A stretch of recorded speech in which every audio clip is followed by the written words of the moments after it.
अगर आप भी लेना चाहते हैं देश दुनिया की तमाम जानकारी तो आज ही सब्सक्राइब करें हमारे चैनल को। साथ ही नीचे दिए बेल आइकन को जरूर दबाएं ताकि हर अपडेट आप तक पहुंच सके। नमस्कार, आप देख रहे हैं प्रभा साक्षी। मैं हूं आपके साथ अंकित सिंह। कांग्रेस के पूर्व अध्यक्ष राहुल गांधी ने कृषि कानूनों को लेकर मोदी सरकार पर जमकर हमला बोला है। राहुल गांधी ने कहा है कि किसानों के साथ दुर्व्यवहार हो रहा है, उन्हें डराया धमकाया जा रहा है। राहुल गांधी ने कहा कि किसानों के खिलाफ NIA का इस्तेमाल किया जा रहा है। राहुल गांधी ने मोदी सरकार से मांग की कि वह जल्द से जल्द कृषि कानूनों को वापस ले। सरकार को किसानों से बात करनी चाहिए और उन्हें कोई समाधान देना चाहिए, ऐसा राहुल गांधी ने दावा किया। राहुल ने दावा किया कि जैसा मैंने पहले कहा था कि इसका एकमात्र समाधान कृषि कानूनों को वापस लेना है।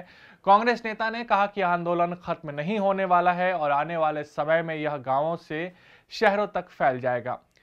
राहुल गांधी ने गणतंत्र दिवस के दिन हुए हिंसा पर कहा कि प्रदर्शनकारियों को लाल किला पर किसने जाने दिया। उन्होंने पूछा कि क्या इसके लिए गृह मंत्रालय जिम्मेदार नहीं है। राहुल गांधी ने दावा किया कि कोई भी किसान अपने घर नहीं जाएगा। राहुल ने किसानों से कहा कि हम सब आपके साथ हैं, 1 इंच भी पीछे मत हटिएगा। उन्होंने कहा कि हम आपकी पूरी मदद करेंगे। राहुल गांधी ने दावा किया कि मोदी सरकार सिर्फ 4-5 लोगों के लिए ही काम कर रही है। ये जो 3 कानून हैं, इनको समझने की जरूरत है। पहला कानून है जो हिंदुस्तान के मंडी सिस्टम को, एग्रीकल्चरल मार्केट्स को खत्म कर देगा, नष्ट कर देगा। दूसरा कानून है जिससे हिंदुस्तान के सबसे बड़े बिजनेसमैन, 3, 4, 5 बिजनेसमैन जितना भी अनाज स्टोर करना चाहते हैं, जितना भी अनाज होल्ड करना चाहते हैं, लाखों टन वो कर सकते हैं। अगर इनको यह इजाजत दी गई, किसान दाम निगोशिएट नहीं कर पाएगा। और तीसरा कानून, सबसे अजीब कानून, कि किसान अपनी कठिनाई को कोर्ट नहीं ले जा सकता। ये 3 कानून के लिए किसान दिल्ली के बाहर खड़े हैं और सरकार इनसे बात करने के बजाय, सिचुएशन को रिजॉल्व करने के बजाय उनको धमका रही है, पीट रही है, NIA का प्रयोग कर रही है, उनको डिस्क्रेडिट करने की कोशिश कर रही है।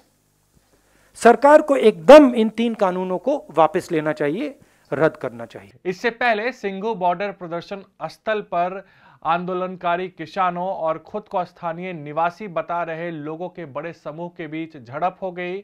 इसके चलते पुलिस को लाठी चार्ज करना पड़ा और आंसू गैस के गोले छोड़ने पड़े। दरअसल स्थानीय निवासी होने का दावा कर रहे लोगों का समूह वहां इलाके को खाली कराने के लिए पहुंचा था। एक व्यक्ति ने दिल्ली पुलिस के अलीपुर थाना प्रभारी प्रदीप पालीवाल पर तलवार से हमला किया, जिसके बाद वह घायल हो गए। कुछ अन्य लोगों की भी घायल होने की खबर है। स्थानीय लोग मांग कर रहे थे कि किसान सिंघू बॉर्डर पर प्रदर्शन स्थल को खाली करें, क्योंकि उन लोगों ने गणतंत्र दिवस पर जो ट्रैक्टर परेड हुई थी उसमें राष्ट्रीय ध्वज का अपमान किया था। डंडों से लैस स्थानीय लोगों का समूह प्रदर्शन स्थल पर पहुंचा और किसानों के खिलाफ लगातार नारेबाजी करते हुए वहां से जाने को कहा। दोनों पक्षों ने एक दूसरे पर पथराव भी किए।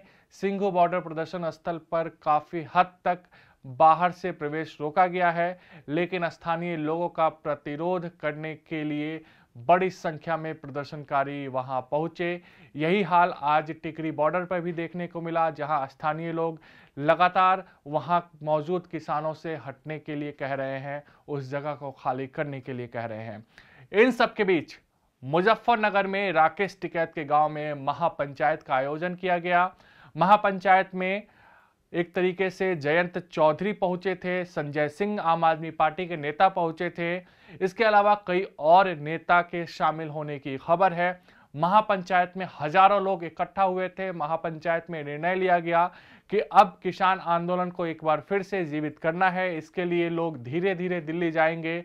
कल से ऐसा दावा किया गया है महापंचायत की ओर से कि लोग धीरे धीरे दिल्ली पहुंचेंगे और गाजीपुर बॉर्डर पर स्थित होंगे, जहां राकेश टिकैत प्रदर्शन कर रहे हैं। राकेश टिकैत ने यह दावा किया है कि अभी भी किसान आंदोलन लगातार जारी रहेगा और उन्होंने कहा है कि वह सरकार के किसी भी प्रयास के बावजूद झुकने वाले नहीं हैं और किसानों के हक की लड़ाई लड़ते रहेंगे। योगेंद्र यादव ने भी कहा कि किसान आंदोलन खत्म नहीं होने वाला है, वह लगातार राकेश टिकैत और अन्य किसान नेताओं के साथ खड़े हैं। संजय सिंह ने यह आरोप लगाया कि किसान आंदोलन को खत्म करने की बड़ी साजिश हो रही है, लेकिन दिल्ली में केजरीवाल के रहते यह आंदोलन खत्म नहीं हो सकता है। पानी बिजली किसानों के लिए रोका जा रहा है, लेकिन केजरीवाल सरकार इसे किसानों तक पहुंचाने में कामयाब हो पा रही है। जैसा कि आज हमने देखा कि केजरीवाल सरकार के मंत्री सत्येंद्र जैन और आम आदमी पार्टी के वरिष्ठ नेता राघव चड्ढा लगातार अलग अलग बॉर्डर पर पहुंचकर किसानों की जरूरत की चीजों को पूर्ति कर रहे थे। आज राकेश टिकैत और नरेश टिकैत, जो कि राकेश टिकैत के बड़े भाई हैं, उनसे उत्तर प्रदेश के पूर्व मुख्यमंत्री और समाजवादी नेता अखिलेश यादव ने भी फोन पर बात की। प्रियंका गांधी की तरफ से भी दोनों ही लोगों से संपर्क किया गया और ये कहा गया कि कांग्रेस तमाम उन किसानों के साथ खड़ी है जो अपने हक के लिए लड़ाई लड़ रहे हैं। यहां से अब देखना दिलचस्प होगा कि आखिर किसान आंदोलन किस ओर जाता है, लेकिन एक बात तो तय हो गया है कि अब किसान लगातार आक्रामक होंगे और यह भी कहा जा रहा है कि फिलहाल सिंघू बॉर्डर और गाजीपुर बॉर्डर पर किसानों का जमावड़ा एक बार फिर से जुटेगा। ऐसे में आम लोगों को एक बार फिर से दिक्कत हो सकती है, क्योंकि आवागमन एक तरीके से पूरी तरह दोनों ही बॉर्डर पर ठप हो चुका है।